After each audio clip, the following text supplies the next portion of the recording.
Meanwhile, on Cordelion, Back with Ratchet and female Clank. Kit, that's the name she Kit, chose. yeah. This is an ocean. Pretty cool, right? And just think, once we forge this thing and save the dimension, you'll have a whole universe to explore.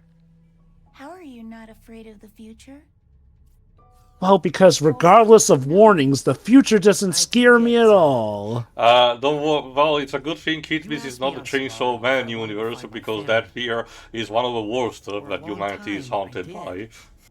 I mean, I really did. But the closer I got to doing that, what if they're not what I expected? So yeah, that is Ratchet's concern, the idea of what if he's not on par with the expectation of the Lombax, which reflects a bit a lot of the speculation theory that the fans add, you know, that I mentioned during back in time. What if the Lombax are secretly, you know, jerks, or they feel like they left Caden behind, so Ratchet has the sins of the father to bear on his shoulders and stuff like that. But kind of like what DC Comics occasionally does with the Superman, Kryptonians. yeah, so basically. Yeah. Again, what happens here with Kit, you'll be able to hear, because, you know, this is a pretty straightforward type of story arc. It's more about, you know, if you worry too much, you're not going to conclude anything, so might as well try and see what happens. Which, yeah, that's what the fandoms have been saying for a long while. So, like I said, for a cracking time, even if they actually bother to turn, you know, not turn, but, you know, even if the reveal is for the Lombaxes to be more asshole-ish, you know, than expected and everything, at the very least it will be something, some level of, you know, of an answer that we've been waiting for all this time.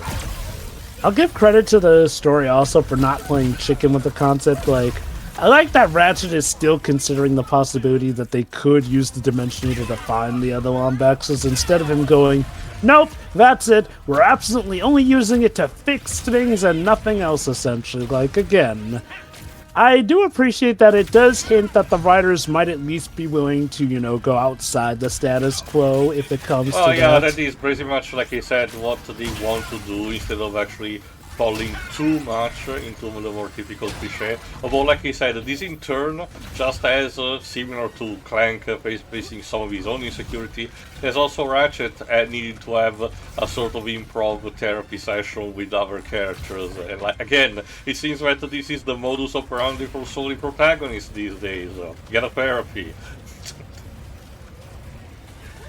I guess, to be fair, at least it's like little sections instead of something like the movie where Ratchet legit just gives up and goes home, no fight whatsoever. Well, no, I'm not talking it. about just that. I'm talking about okay, like I said, long-running franchises that they need to reflect upon their past, you know, and rationalize on them or anything.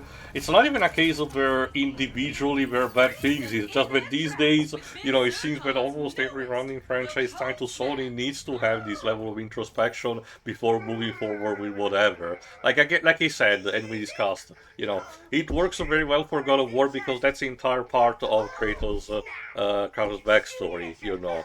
That was the entire crux, even for the Greek saga and everything. Anyway, freezing weapon, let's say into like a grenade that turns them into ice. It's actually kind of bit broken when you get down to it. I thought that the trade-off was that the ice will not last that long, but it kind of does. So yeah, get it as soon as you can. Otherwise, you can see it level out of balls.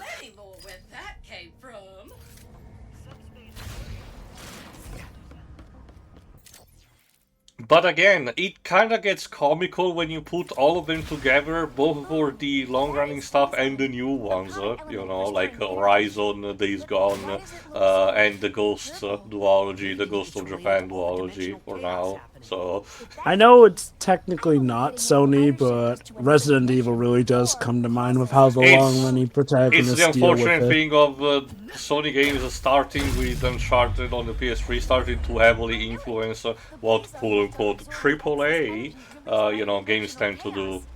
Because again, I think one issue I've noticed. Let's be real. Stuff like this was also, you know, in the past. Most notable examples: Xenogears and Final Fantasy VII. Final Fantasy VII was considered a pioneer for what it did because it recontextualized the whole, macho protagonist of an RPG that is infallible and needs to defeat the bad guy to win the day, into a more complex theme, and it still arrives at the end of the day, but in a more deconstructed and reconstructed kind of way. Similar also to what Xenogears did, although that went more in a Freudian direction. So it technically wasn't nothing new. It's just that it's a case where in more recent times, possibly to reflect, real-world events, a lot of the particular AAA panorama wants to be having again this introspection. Again, even Microsoft followed that with the results, with your management varying the results for Halo and Gears of War, exploring what kind of society reflects upon the protagonist after the events of their respective trilogy. I'll give Halo credit. They were kind of already doing that, arguably as early as Halo 3 to an extent, but I do get what you mean with how they were really how they were really kicking it into overdrive in later games. Helps, Ratchet. I have never met my family either. Unless you count the Emperor. In which dear. case, you cannot do any worse. Fair enough. Probably not, but Daddy issues. The Lomaxes are the best family ever. You could still be disappointed in me. How? You are a hero. And I've hit a few bad guys, sure, but they invented. Dude, you have saved countless galaxies. You have saved the literal dimension. Shoot, you once saved an entire kidnapped galaxy if we're counting the comics, too. I think Ratchet is also overballing, and there's still might the possibility that if the Lombax really turns out to be jerks, so it wouldn't really matter the fact that you were not that you don't consider yourself that much of a hero. Continue, See, that makes more sense, but him going, oh, I haven't really done that much is... Jeez, I get that you're more humble nowadays. Okay, but I wouldn't count it as humble bragging because I don't really think Ratchet is just wallowing too much in his own insecurities. It's just that it's not that big of a deal. Trust me. Go on, Jova.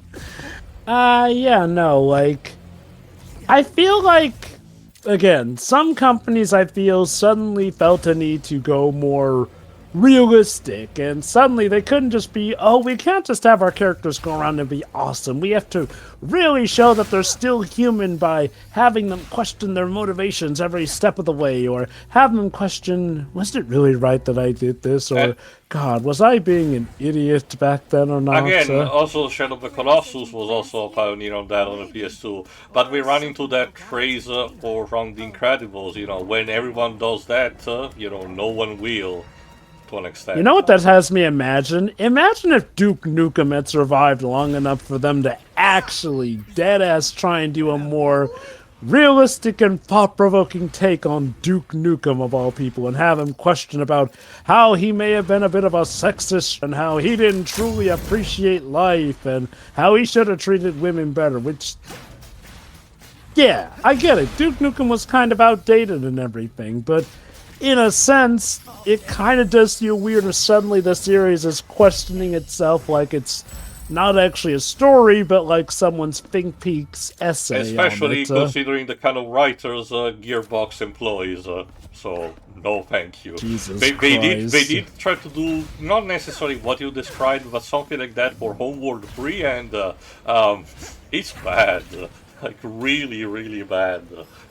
And God help me if they tried to do it for Borderlands. Like, no, Borderlands' identity is in how crass it is, and it's a post-apocalyptic universe.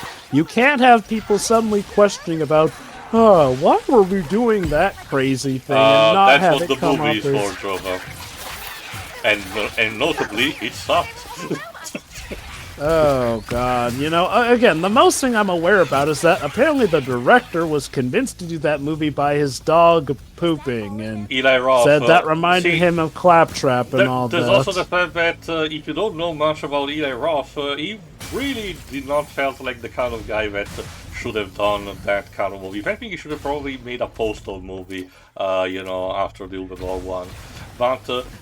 I get what, like I said, me and Deji theorized that the only reason Lierov took the job was because he wanted to have his James Gunn moment equivalent, similar to how James Gunn manages to, free himself from the bad stuff that he did in the past with Guardians of the Galaxy and try to, have a more productive career with, some more entertaining products without crass humor, that much.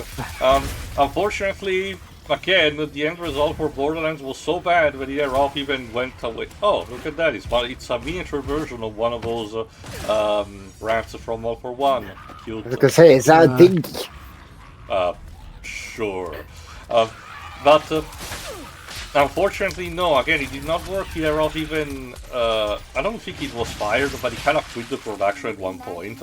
So we need to bring someone else to, finish the job. And then, they dumped the movie in the middle of the summer and nobody gave a shit about it. And the only reason he did not won the Razzies that year was because Madame Web was a thing. God, that's right. Madam Web was so bad that literally just months later it was getting clowned on at the Oscars. Oh, hello there. I don't know who voices this emotional wreck of a robot. No. Junkbot. John Paul Carliak. Wait. Hold on, JP Carliak? That's oh god, I got it. That's Brand from Mighty Number 9. Which specific body is that? Character is that? I forgot. Brandis, the one with scissors. Oh, so he's been the most. And he's been the most recent voice of Entropy in Crash 4. Good for him. Still prefer Corey Burton. Yeah, shoot, that wasn't Corey Burton in Crash 4. Nope. Goddamn. Alright, so to recap a bit what was actually happening, again, the entrance to the 4G is blocked, so Ratchet and Kit, did manage to find some Blizon in order to shift to a parallel dimension, similar a bit to what, Rivet and Clank did. But the one that they got catapulted in seems to be, well, in a bit of a state of mixture between Soma and Rapture, if you know what I mean. So there's a good chance that the Forge might not be working. But hey, might as well give it a try.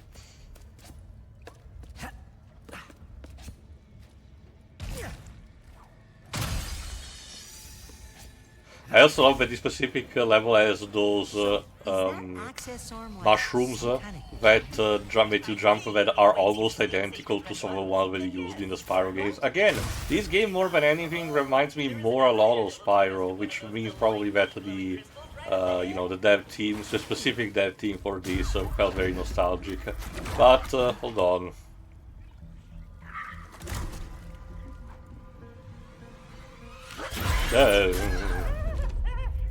Somebody liked Alien. What is that? That is Juice, my best friend. He tries to kill me sometimes. Juice? Great listener. He tries to And it's the Junkbot's best friend who tries to kill him occasionally. Or JC. How many series have we come across where the best friend also wants to try and kill them constantly? I don't know. Oh, you'd love Resident Evil, Dwibs. Something, and oh no. So yeah, that basically means that thing is gonna stalk us throughout the level. Wow, legit nightmare fuel in my Ratchet and Clank game. We're really stepping up here. Into the Nexus already had planted the seed in trying to showcase like the horrors of space. Hey, this is a sci-fi series. Let's see what happens when shit like this happens. So instead, we want to use this level to have something going on the matter. Like I said, for stuff like the Blizon Prime, level with Rivet and Clank. This is fine as a self-contained story on its own, but I kind of wish they used this also to develop more some of the characters that in the end will not have as much of a screen time as others. Again, For right now, I can imagine that for you it seems perfectly fine, but I can guarantee you that when we arrive at the very end of the game, you'll probably agree with me on the matter that, oh yeah, in hindsight, we could have used this level to help a bit. Not necessarily to replace the story, but, you know, to use that as an excuse to integrate some of those characters. But again, all in due time. Yeah, I guess I'll wait and see how it goes by. Also, Amiibo is in this place. Now, to be fair, this is still a facility that the Emperor had, apparently, even in this alternate one. So, considering the Amiiboids were creation of Doctor Nefarious, I'm more inclined to understand why they would be here. Mm-hmm.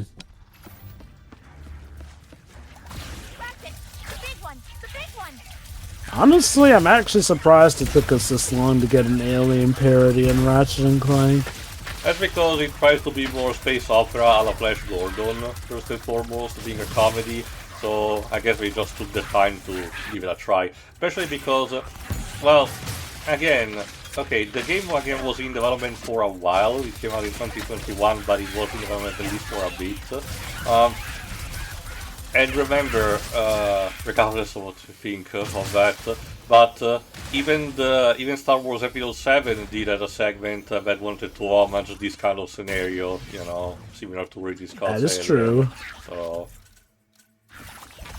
it's more of a Fair case where enough, probably someone in the development team, you know, thought, oh, this is the new style of the time, let's do that. I do bring it up because Catchy. Ratchet and Clank was certainly not Ignore afraid him. to go after other space genres every now and then. You know, like, well, obviously they parodied Star Wars at some times, a bit of Star Trek here and there. So, you know, and given the fact that some of their stuff was Oh, flat out Jesus. movie based. Aw, I have never seen you so playful before.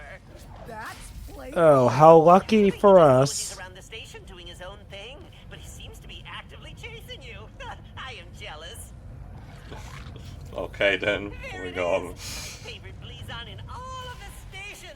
I love the way it's. Let me guess, don't touch the water. Well, yeah, there are the fishes in it that will... Rawr, rawr. My pleasure, Rob. Oh well, at least they're not zombie sharks. And yeah, we're totally using the Blizon to get away and ignore the fact that there's a huge part of the map unexplored. So there we go. That's the end of that chapter of the adventures of Ratchet and Clank. You know, Ratchet and Kit just doesn't have the same ring to it as Ratchet and Clank. Sorry, I Kit. don't think I mentioned it, but I kind of wish that the title had one of those holofoil gimmick that as the logo, if you move physically the cover, you know, change the name from Ratchet and Clank to Rivet and Kit. Again, it will also justify better their presence because, you know, in that case they would still be part of the title and we will have the gimmick of the fluctuating dimensions. Anyway, Rivet and Kit we're- does we're- sound somewhat like it clicks together. Anyway, we're back on track, properly in Rivet's dimension inside the Rubion Forge, so we need to actually find the controls and quietly forge the Dimensionator. Wait, sure is. I'm sure Ratchet is very well equipped for a very discreet job. Go on. It sure is lucky that the rifts send us to alternate dimensions that are just beneficial enough to help us out in Rivet's home dimension. Now to be... What the hell? Okay. Now to be fair, this is the kind of thing that happens with alternate dimensions, you know. You would think they would be substantially different, but no. You know, this kind of thing can happen. That's actually a funny story. Was I talking? Alright, you're about to see that Kit is about to improvise as You well. are talking to me. We are under lockdown. How did you and your steed get in? So in this version, Junkbot is, well, more pristine, and, Am inspecting you know, I your guess this is facility. what the place looks like when it's not dilapidated. And orange. Because I am an interior decorator. First class. Oh, GLaDOS would hate you then. Emperor wanted this redecoration to be a surprise for you and your team. But now, you ruined it. Oh, that's one way to get around it. Emperor, please come in. Oh, don't I Kit. fear my memory bank's deleted. Huh. Nice save, Decorator Kit. What do we do now? Conversing with the researchers. Just could play help avert along. suspicion. Or we can head straight to the fortress It's an old code, sir, but it checks out. We can hear So don't everything mind- you're saying. Also, don't mind us breaking these crates. It's all part of the redecoration process. Clearly. Yeah, I just played Crash Bandicoot 4 lately, so I wanted to pay homage by crate breaking. Yeah. Yeah, for speaking of Crash, yeah, even Crash got to doing an Alien parody at some point. Yeah, in Wrap of Cortex. Wrap of Cortex. Bring with the max action. But that game, does that game even exist anymore in the timeline?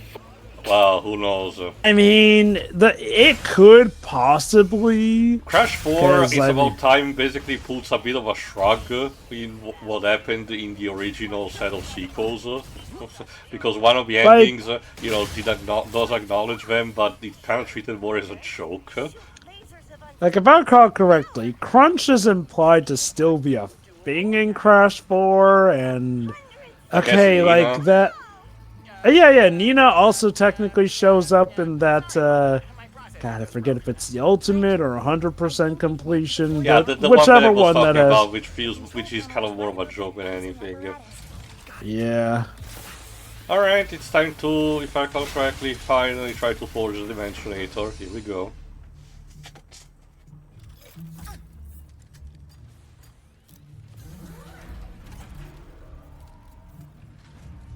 Schematics uploaded. What do we got?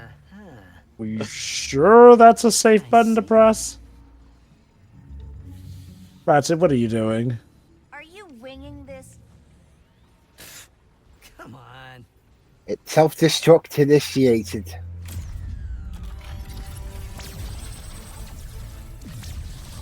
Wouldn't it have been funny if it was one of those bases where the one with the skull?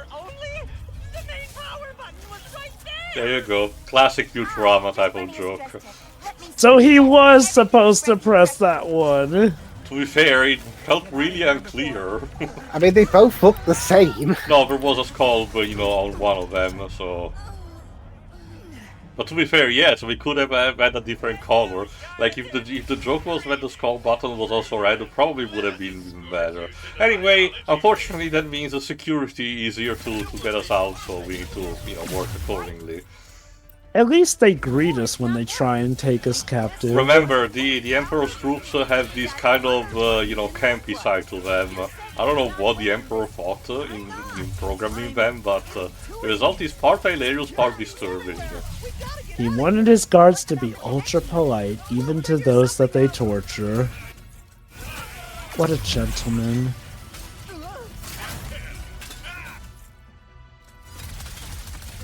Though that said, it would be kind of messed up if he did install pain receptors in them. Well, yeah, this is still a variant of Nefarious, so... I mean, it's like, for as bad as Nefarious gets, we never get the inkling that he, intentionally creates minions who can feel pain. So, I'd like you to refer to that cutscene where he's actually auditioning his own minions as for his rehearsal for Night of the Living Squishies. Nothing in this room. Gotta keep Okay, weren't those guys that he hired, though? No, Did he create those? no, the Valkyries were the ones that he hired. The standard minion robots were the ones that he built. The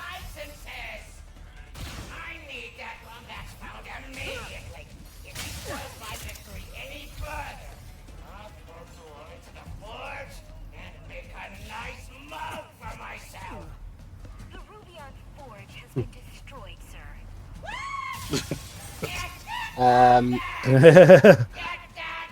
Wow. The first time, sir. Gotta say, I think that's the highest pitch his voice actor has ever reached. Seriously, that was borderline classic Dr. Robotnik. Pretty much, yeah. But yeah, I think that's the highest pitch his voice actor has ever gone before. Holy cow. I can only imagine what people might have felt knowing that it's Armin Shimmerman, the one who voices Andrew Ryan in the Bioshock games. Considering how much more about, traditional type of delivery he does for that. I mean, he was a Ferengi for a long time. What now? Star Trek, Jova, specifically Deep Space Nine, if I recall correctly. Huh. So, Ratchet and Clank was not his first rodeo with Deep Space. No. Again, and it's also an inside joke about getting, you know, the Star Trek actors tended to have this kind of thing that they went to voice act for either cartoons or video games all over the place. So. Oh yeah. Like John Delancey Lord. went to voice one of the villains in one of the shooters, first-person shooters created by Lucasfilm out 2000.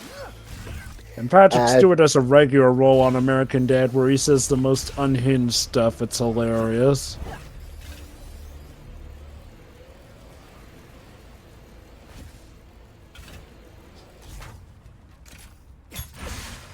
Alright, thankfully we got the Blizon for this room, so Ratchet and Kid's idea is to haul ass back to the other dimension. Shame there's a rift opening up which lets more goons come Now, after to be us. fair, you can just shift at any moment that you want, but, you know, it devolves to collect from the spoils, you know. Fair enough. Grind to your heart's content. Like, I know that the scene is supposed to be very dramatic with Ratchet and Kid having to escape security, like they feel like they are very on the verge of being captured or killed by their shots, but no, this is normal mode and still doing fine. The duality of the story and the player. But, you know, I guess kudos to the game for not, you know, forcing stuff on you for the sake of the story. Oh, what? There's still one in this dimension, though. Maybe we can get. Oh yeah, true. Why don't we just go to another dimension that has one where we're not being Unfortunately, hunted? remember, the Blizon works in just a binary kind of system, in the sense that they are tuned casually just to one dimension, one alternate dimension. That was happening also on Blizon Prime. So it's like the Infinity Gems and how they can technically only work in their home dimensions. Alright, for this level in particular, as you can see, there are these expendable, you know, ramps. It's best for you to use, there you go, the laser cannon, which covers a you know, vast range and can open all of them at the same time if you aim correctly. Especially because after a while they retreat, so you have a bit of a time limit. Again, these are small platforming challenges just to get a bit of a small goodie at the end. Well, look at that. Not too dissimilar from Crash, now that we were talking about him earlier. Or, again, Astrobot came out also around this time and also had similar things going on with the symbol galaxies, which represent the symbols on the PlayStation controller.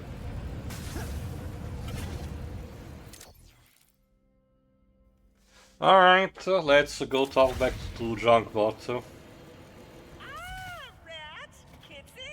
Junkbot, what would it take to get your Rubion Forge working again? Well, there is the power issue, and with the power gone, some kind of nasty virus has infected the system. Nothing will work until it is cleared. I think I have. And let me guess, that involves us having to encounter his friend at some point.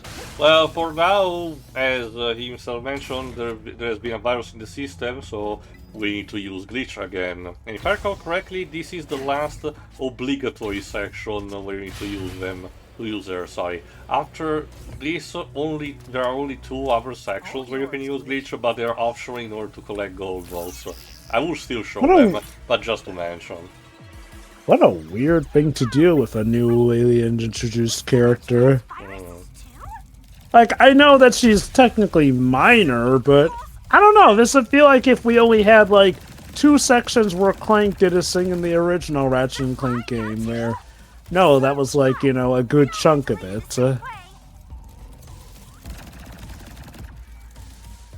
The interesting part is that this basically is also the start, to an extent, of Glitch's own subplot. It technically started already with the first, more alien references. It did started with the first mission where you use glitch, you know, in order to open the statue in Imperial City. But it becomes more apparent starting in this one that her quest in order to destroy these virus colonies have a slightly more higher purpose than anticipated. But of course...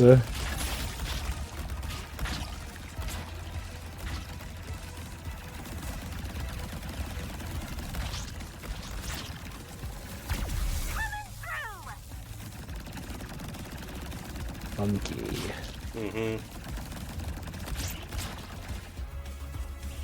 Like I said, the only real problem that I mostly have with these sections about the cyber web is that the layout can get a bit confusing. So luckily, as I mentioned, one of the accessibility options is the one about defining better the silhouette of the characters. You do sacrifice the artistic, fidelity of the coloring in order to color them, blue and red, and so on and so forth, or that you can even customize, just so they can actually, look, have a better, and you have a better understanding where characters are positioned in relation to the place.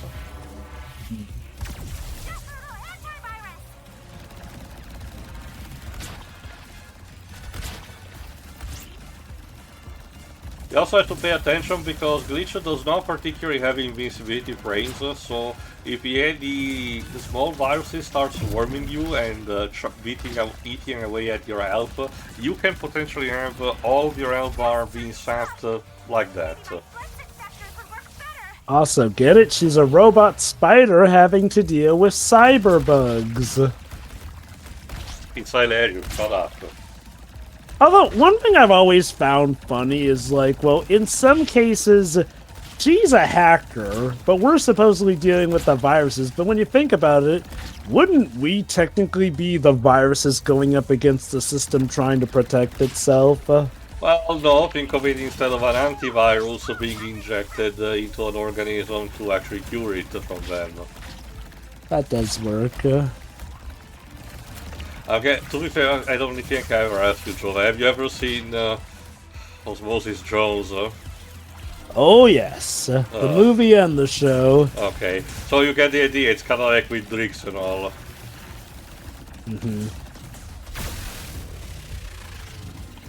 I actually do like that movie, and I will give props to the show. The show was actually able to be both educational and enjoyable. I really do not really like. I haven't seen the show, so I cannot tell. But the movie, I really did not like that. Outside of having better field of references in how representation of inside the human body is in all of its aspects, both the people protected and the viruses, the microorganism attacking it. The humor sometimes is particularly stupid, and Bill Murray, I know that his entire shtick is about, being deadpan, but my god, it feels like he doesn't even want to be on set. I personally like that movie. I definitely do. I definitely recognize, though, it's not for everyone, especially with stuff like some of the gross out humor it does go with and whatnot, and it's probably not Bill Murray's best work. I think he's fine in that, but it's not like his supreme best, of course. I'll tell more if we ever get to that movie, but like I said, I did have a better field of reference for animated adaptation, not adaptation, but animated product that, has a visual representation of the internal parts of the human body. It's a French cartoon. The good old magic school bus. No, surprisingly no. It's instead a French cartoon called, I think it's called like Once Upon a Time, the Human Body or something like that. And it has some similar beats, like painting the white cells as a police force, but it does that while respecting still what the real-life components are supposed to be, like the bacteria having to reproduce by, dividing, division and stuff. Anyway, just to mention here instead, this is the introduction of the master virus, quote-unquote, which serves as the arc villain for Glitch. If you ever bother to take the 2 optional missions for her, that will be her final boss, basically. Ace. I do find it weird, though, that, like you said, they make it optional instead of just having it be part of the narrative, since from what I understand, we still do have a good chunk of game left. Well, to be fair, anyway. again, Glitch is just, there for, those specific section, but she's not really plot relevant. The idea slash joke is that she's having her subplot, but it's the greatest story never told because the other characters are not able to understand what she's saying. Which, I'll admit, I always found a weird thing to do. Like, just have them be able to understand her. It wouldn't be the weirdest thing. Ah, well, again, I don't think it's too big of a deal, but I get it.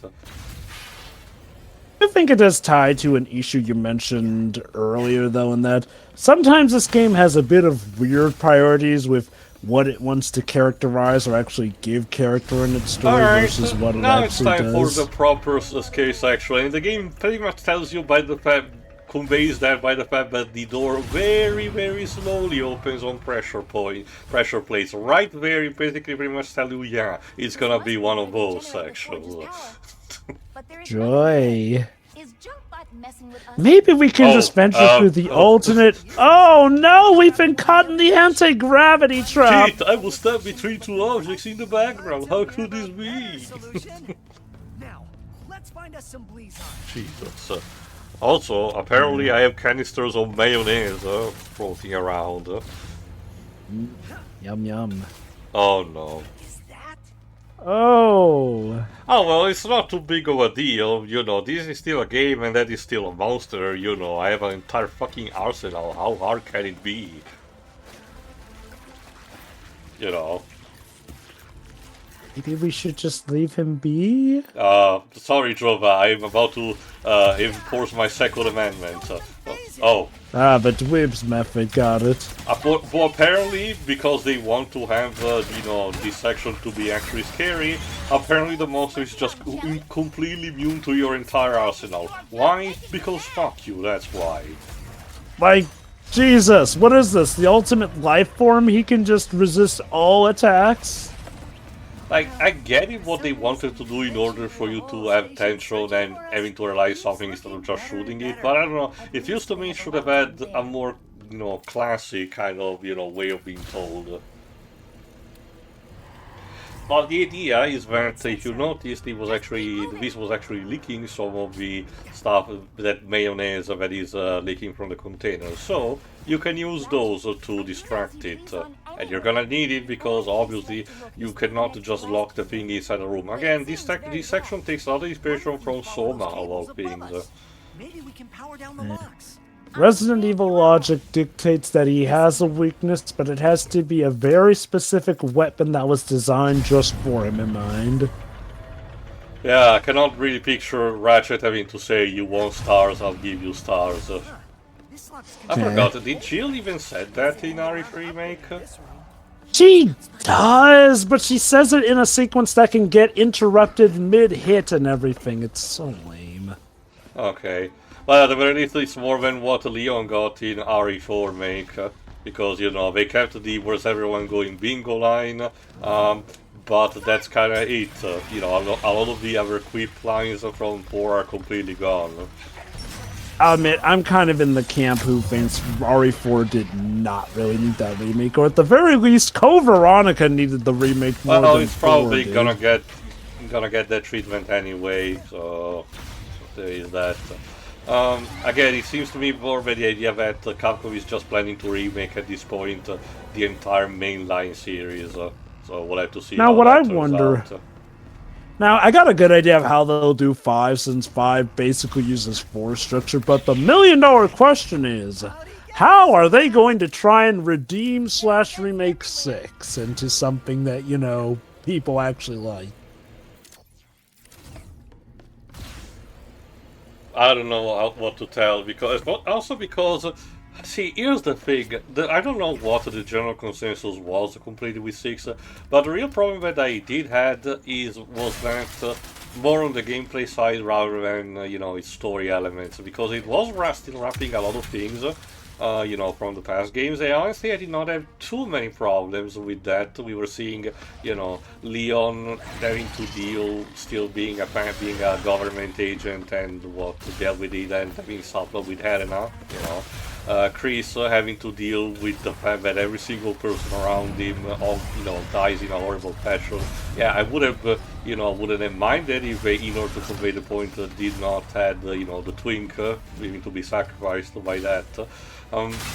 Pierre's, yeah. Yeah, and Jake is there to explore the idea of what if Wesker had a backup plan that instead, you know, started thinking for himself as a result. Again, more on that in a second. Huh? Speaking of Resident Evil, we've apparently been sealed in with some biohazards here. Okay, it's gonna say in a second. No, again, that in itself is something that I do like. Like I said, while I did not mind the plots of 7 and 8, in order to move also forward the series, I did not like the fact that it left a lot of questions lingering, you know, from the past, like... which is what 9 instead is doing. And yeah, I know, again, it's getting more soap opera level, but still. There is a research log. Let us watch. Blast score unlocked. Fine. See if I can. Resuming playback on station log. Come here! Okay, look out past the ring. I just saw it playing around and look! You see it? How does it swim like... Oh! Is that a hello? Wait. What are you guys doing? You're hurting it! Stop! Stop this right now! Stop! That was jump bot? So yeah, it seems that the Oh, dear. creature, you know, it did not arrive here on its own, but might have been dragged here. So we'll have to find out as we go away. Wouldn't it be an interesting twist if it turned out that creature is actually an inhabitant from another dimension that got leaked into this dimension? But, yeah, no, like, again, it was such a big whiplash going from RE6 with all its stuff to suddenly RE7, which I do get that was part of the point and whatnot, but it felt weird to suddenly ditch all the stuff going on with Neo Umbrella and suddenly go, oh, now there's this new group called the Connections, who admittedly we've been dealing with up to RE9 at this point. Also, both plot points from Revelations 1 and 2 are still being hanging. Anyway, yeah.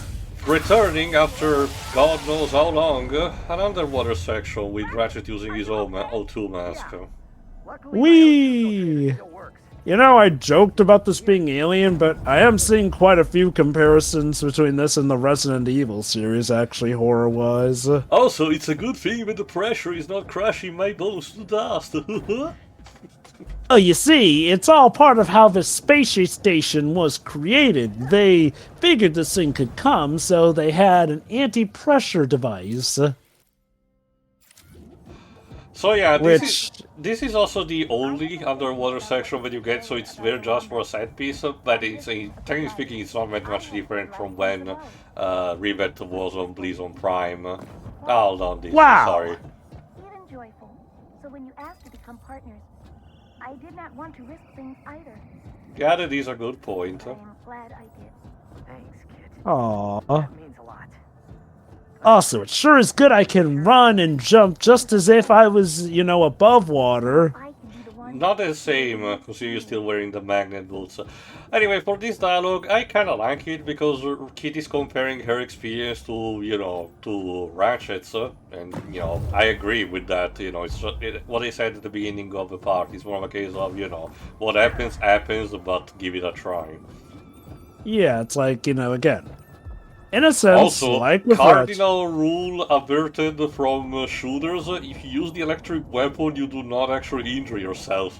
Somewhere out there, Wow. John Romero perks his head and doesn't know why. But yeah, no, like, it's a good point. Like, Kit's a bit similar to Ratchet. Ratchet was, for the most part, living on a backwater planet, but hey, when the chance arose, he took it, and look where he is now. Well, to be fair, although it's worth noting that, remember, for the first game, he was, you know, a bit of an opportunist rather than seeking adventure like in the reimagining, you know, despite what the dad wants to tell. But still, the process is pretty much the same, yeah.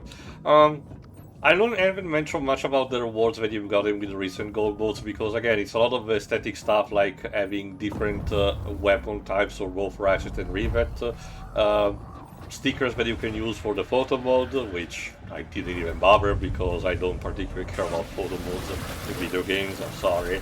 And and music for the jukebox and circuit bar. Right. There we go. Oh, hello. How does Hey. Mizurkon as a shop here? Look, it doesn't matter how much the multiverse might be collapsing. Profits are everything, so I'm gonna make bank, baby. What are you doing here?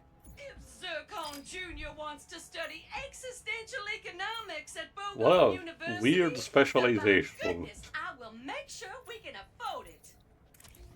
Even if it means crossing dimensions. Good to know. Well, remember, this is still... Right now we're in Rivet's dimension properly. I don't know if you noticed, but if I recall correctly, or was it? I don't remember if it's that constant, but if I remember correctly, it is that all the Zircon shop vendors are just strictly in Rivet's dimension, not in the alternate ones. Okay. Fair enough. Even still, though, she has dedication, though, to coming to all these places just to help her son get through college. Returning also, there you go, are the Boss Blades. Gotta go with the classics. They're fine. I still think the Never Blades from Into the Nexus are probably the better ones, of a bunch. Mm-hmm. Impossible! Those decorators did not just disappear. Just decorate the floor with them. No, thank you. I'm pretty sure that would be unsanitary. Well, as long as we clean afterward.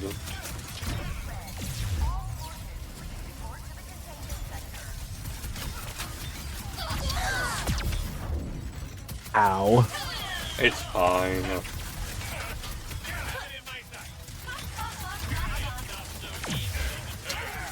Hey kid, I don't suppose you could do a partial transformation into that battle mode, enough so that you keep control and can blast them. To be fair, the base is also deeply underwater, so they probably don't want to cause, leakage or stuff like that. So. Point.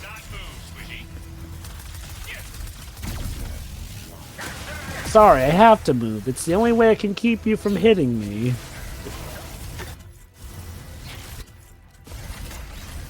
Alright, let's give it a try to this fucking shield generator. It's fine, like I said, but I've seen also better. I still prefer when the shields were just a bubble that you popped up instantly. It was a pain, they were a pain in the ass to level up, I will admit that, but they were more effective in combat.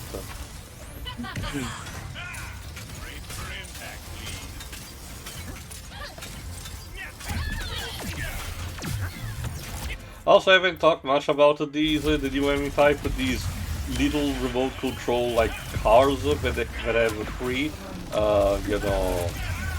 mini robots heads from the various troops piloting them. Particularly cute, a bit tanky, but still doable. Yeah, I'm arriving. Give me a sec, I need to get more ammo, please. Patience is a virtue that many NPCs do not seem to understand. It's truly sad. Clearly.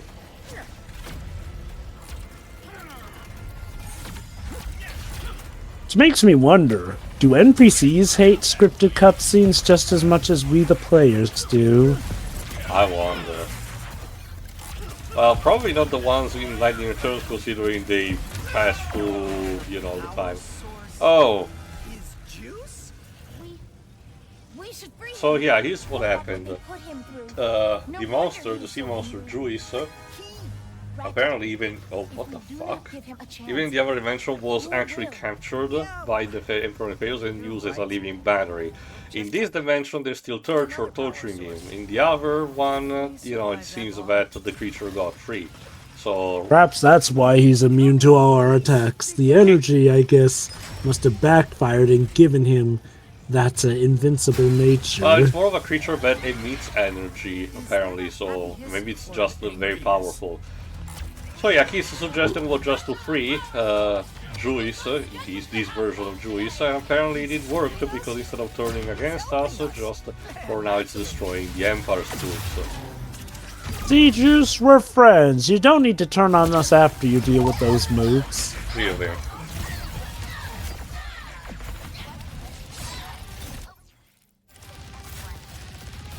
We've got incoming, Juice! You didn't even understand me? And yeah, Actually, I can. Thank you, dear sir. and yeah, Juice is pretty much invulnerable and can dispatch the enemies easily. So to compensate that, the game just spawns in 3 security, you know, Uber bots for you to deal with.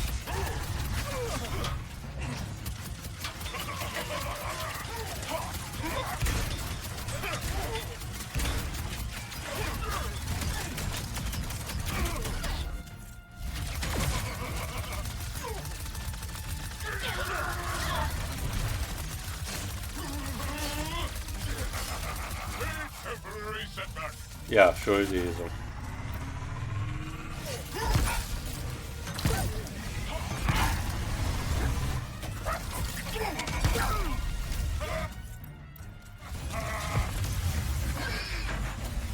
you go. Oh. Nothing to see here, please. We'll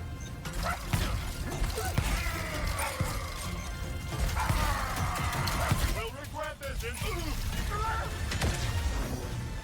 Hey, Juice! You wouldn't happen to know another way to power up the Rubion Forge, would ya? Does he want us to follow him? Sure, let's go with that. Alright, here's where things get a bit weird. Joyce leads us to, there you go, the Blizon that was stored here. Any place is better than here, right? And apparently it's a tuning to the Blizon so that it will do the dimension jump with us. It's worth noting, okay, to me this is kind of a problem because we did already a dimension jump with the other Joyce in the room, and yet he did not got carried around. Still with us, Juice? So Come on. The Rubion Forge is upstairs.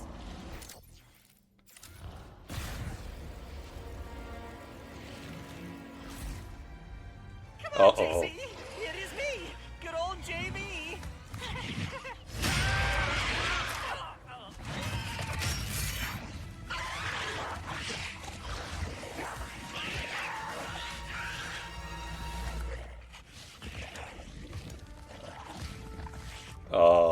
How adorable.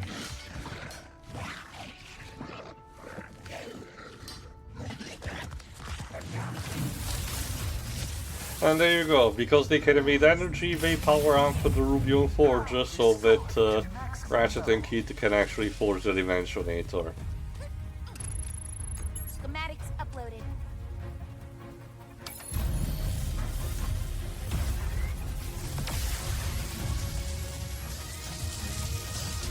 So I guess this implies that Juice was intelligent enough to know how the crystal worked and that would take him to another That was dimension just with his future. other self. I guess, but the other Juice, I guess, was too furious, you know, because we were in the room before where, well, you know, it was chasing us, but we did use the Blizon, but it did not get carried around.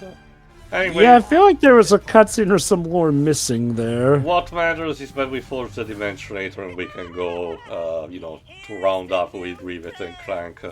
Looks like we just need to get back to our Also, it's worth noting that the two Juices meeting each other and being buddies or potentially being love might be an actual parallel to, you know, what's happening with Ratchet and Rivet. Could be not. I don't fucking know. Again, they still, if they still, like I said, if they still run with the idea that Rivet is actually supposed to be Ratchet's proper counterpart, there are so many intricacies why shipping the two is not particularly a great idea. Like, you know, counterparts being shipped with each other across multiversal barriers, fair and fine enough. I've seen it done well enough. I think my issue is just that Rivet feels forced as a relationship for Ratchet, partly because Ratchet has technically already had love interest too. It's Again, just to be this game fair, kind the of game forgot. doesn't really go through that extra mile, it's just implication, I guess. You know, I will have to see what the next games do on the matter. Alright, before ending the part, however, let's get back to get the infobot, since I did not get it, even if it was kind of on plain sight. Watch this, you need to go back to the room where, there you go, there was the Rubion Forge. Hello. Please, just stop. Don't worry, it's fine. Decorating. And you need to get up there. If I recall correctly, there is one of those phase quartz teleports that I can use. How nice that they're no longer chasing us here, at least. Nice. There you go. Into my pocket. Yeah, the multi-dimensional pocket. They say it takes tremendous pressure to create diamonds, so what better place to set up an experimental forge than the crushing depths of Cordelion's boundless oceans? Kadaro Station is one of the Emperor's most secure facilities, using a classified... And we busted it wide open. That's what heroes do, I guess. Strongest metals while crafting the most delicate circuitry. With a workshop like that, it is no wonder that this facility is the rumored birthplace of all the Emperor's battle mechs, armor, and How espresso specifics. machines. I do wonder if that final joke is better reflected that the PS5, when the design was, announced, people compared it to an espresso machine. I wonder. Anyway, next part, we, as mentioned by dialogue, we need to rendezvous with Rivet and Clank back at Zurki's in order to, insert the phase quartz inside the newly created Dimensionator and save the dimensions. So I guess we're finishing the game next part, totally. So see you for that.